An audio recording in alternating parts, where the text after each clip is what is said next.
Hi guys, this is Chris with CodeChris.com. Thank you for watching, liking, and subscribing.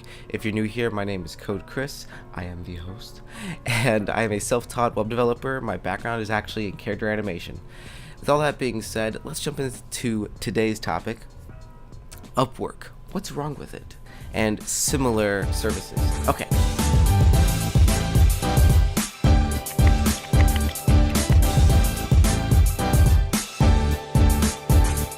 So at the time of this video, I actually needed to just bring it out immediately and start recording while everything's still fresh in my mind. So a little bit of back history here. So before doing anything with code whatsoever, I was a character animator. And as a character animator, I did motion graphic stuff and all that stuff. And sometimes I worked for companies, and sometimes what I was doing was I was working for myself. I did a lot of freelance work. Now, in the beginning, when I initially started off, I came across a few different freelance websites where basically companies would, small businesses usually, right? Small businesses, they needed, small scale projects. And I figured it was a really good way to start my clientele.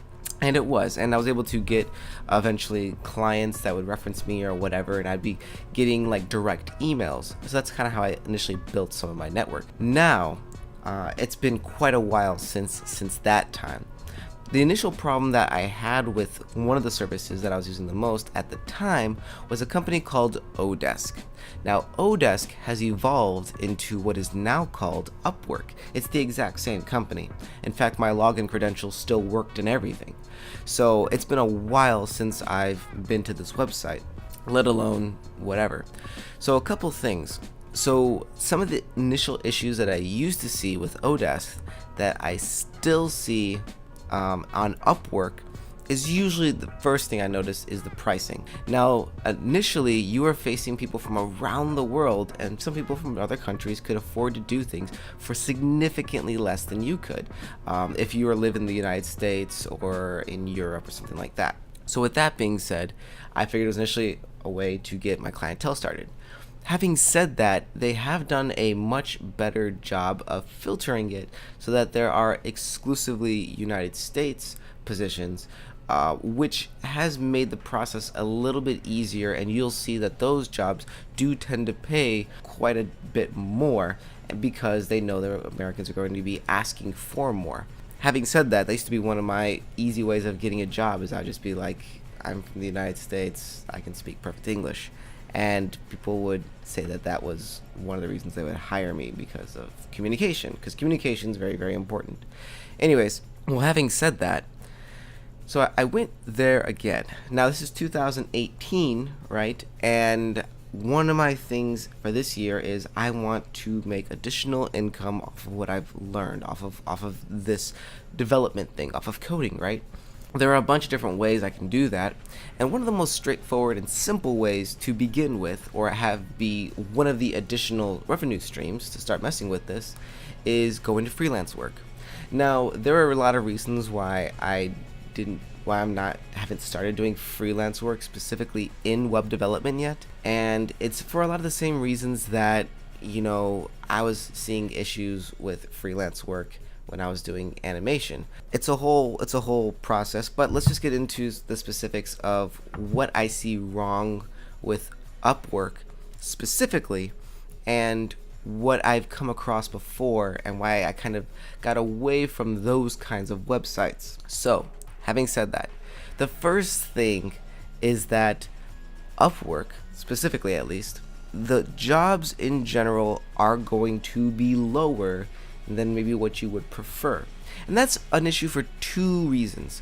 One, this is like a really good example right here, right? So I actually got something, I was like, all right, you know what? I just need to get because now they have this whole merit-based point system thing, and you can only ask so many people at a time or apply to so many proposals, and then it's like there's different tiers for us, for the the freelancers. There's different tiers and access to clientele.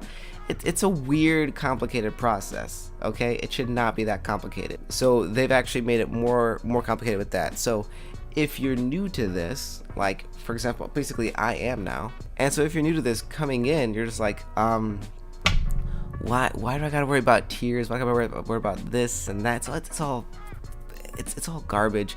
And really what it is, it's a way to make extra money for the company, right? UpWork wants to make some extra green, and I get that, but it's really dumb. It's not a smart way of just enticing me to come to the website. Okay, here's what I want from your website. This is what I want. I want access to a clientele that I can provide my portfolio, that can provide links to my examples, I can provide direct contact with, and all that stuff. Just give me access to a clientele, let me know their needs, more specification inside of the projects, and that's really what I need. Okay, I don't need all this extra tier garbage or whatever, and nobody does. And you'll get a lot more people. Like, you want it to be easy to access, easy to get in. And I feel it does definitely make a wall a lot higher, and I don't really know what the purpose of that really is. Some things they've done really nicely is they've set up set up an escrow account, which kind of helps with some of these like fixed-based projects and milestones. They've set up a better communication setup where you can actually like do like a call thing via Skype, or not via Skype, that's how I used to do it, but they have a little inbuilt messaging system, and that's all pretty basic. It's all small little stuff that they've gotten better. But the biggest issue with these sites is the amount of revenue that us as the developers, animators, writers, whatever, get from the site. So in general, these are smaller companies usually, and they are usually going to be companies who have a small gig, a small job, a small whatever, and you're just going to be applying for these small things. In general, I don't feel comfortable working anything on this platform that is too long term, or really long term at all. I prefer to keep it something simple that's done within like a week or two, just because frankly the credibility and history of the clientele that tend to show up repeatedly is frequent enough that I don't want to be involved in a long, lengthy process with someone, or a project that ultimately isn't going to be work out in our favor. So there's that. The other thing is, getting back to the money part. In general, these clientele, they have a small need and small budget. The budgets particularly aren't always bad. It's not like they're like just pennies like they used to be. It used to be like, oh hey, I need this whole website built for like $20. No.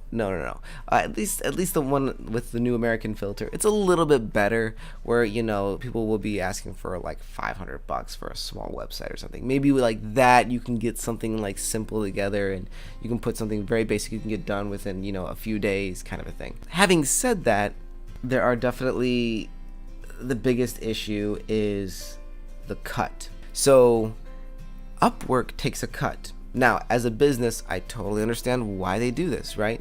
Now, there's like a fine, when you have, for example, a representative who gets you a job or whatever, there's called like a finder's fee. Now, a finder's fee is typically something that, it's not insane for a finder's fee to be something like 20% of your pay. Having said that, usually the jobs they're giving you are much more expensive, which justifies a 20% cut, because you are still making pretty good money. You're making okay money, right? Having said that, UpWork pretends like that's what it is, right? And it also takes a 20% cut. 20% of an already low number is a lot of money. And here's why. Let's say you do a project and it's a small little quick turnaround thing. You get it done really fast, right? And let's say, for simple math, this thing is only $100. Okay, so it's $100. Now UpWork immediately is going to take 20% of it. So now you're actually bringing home only $80. Okay, $80. That's a little bit lower than how you feel you should be paid for the project. Like, because you felt 100 was already low, but now $80. Okay, like that I'm feeling that, right? And that's leaving no wiggle room for anything that probably is going to go wrong or might go wrong, such as adjustments or revisions, or you're dealing with the customer because they're not going to pay you, or it's a whole process with getting payment out of them, or just communication back and forth, finding the client, all that stuff. All those are extra things that you're not being paid for. Well, anyways, so now you make $80 off of that $100 proposal. So you make $80. All right, well, you got 80 bucks. No, you don't, because Uncle Sam still has to get his cut. So Uncle Sam, for simple math, because I live in Illinois where the taxes kind of suck, I always figure between state and federal tax, I budget about 20% of my freelance income being taxes. It's maybe 3% more than it needs to be, and depending on who's in charge or whatever, the tax could be higher or lower or whatever. So 20% for me has tended to been a pretty good solid number to kind of even web throughout the course of the year and make sure that I don't pay back taxes at the end of the year. Because if you don't pay your taxes, then at the end of the year, and this has happened to me, at the end of the year, you have to pay back money, right? Instead of getting a nice juicy fat tax return, you actually have to pay them the money that you didn't take out of all your additional freelance work. What you end up doing is, or in this case, what I ended up doing is I ended up taking, what am I saying?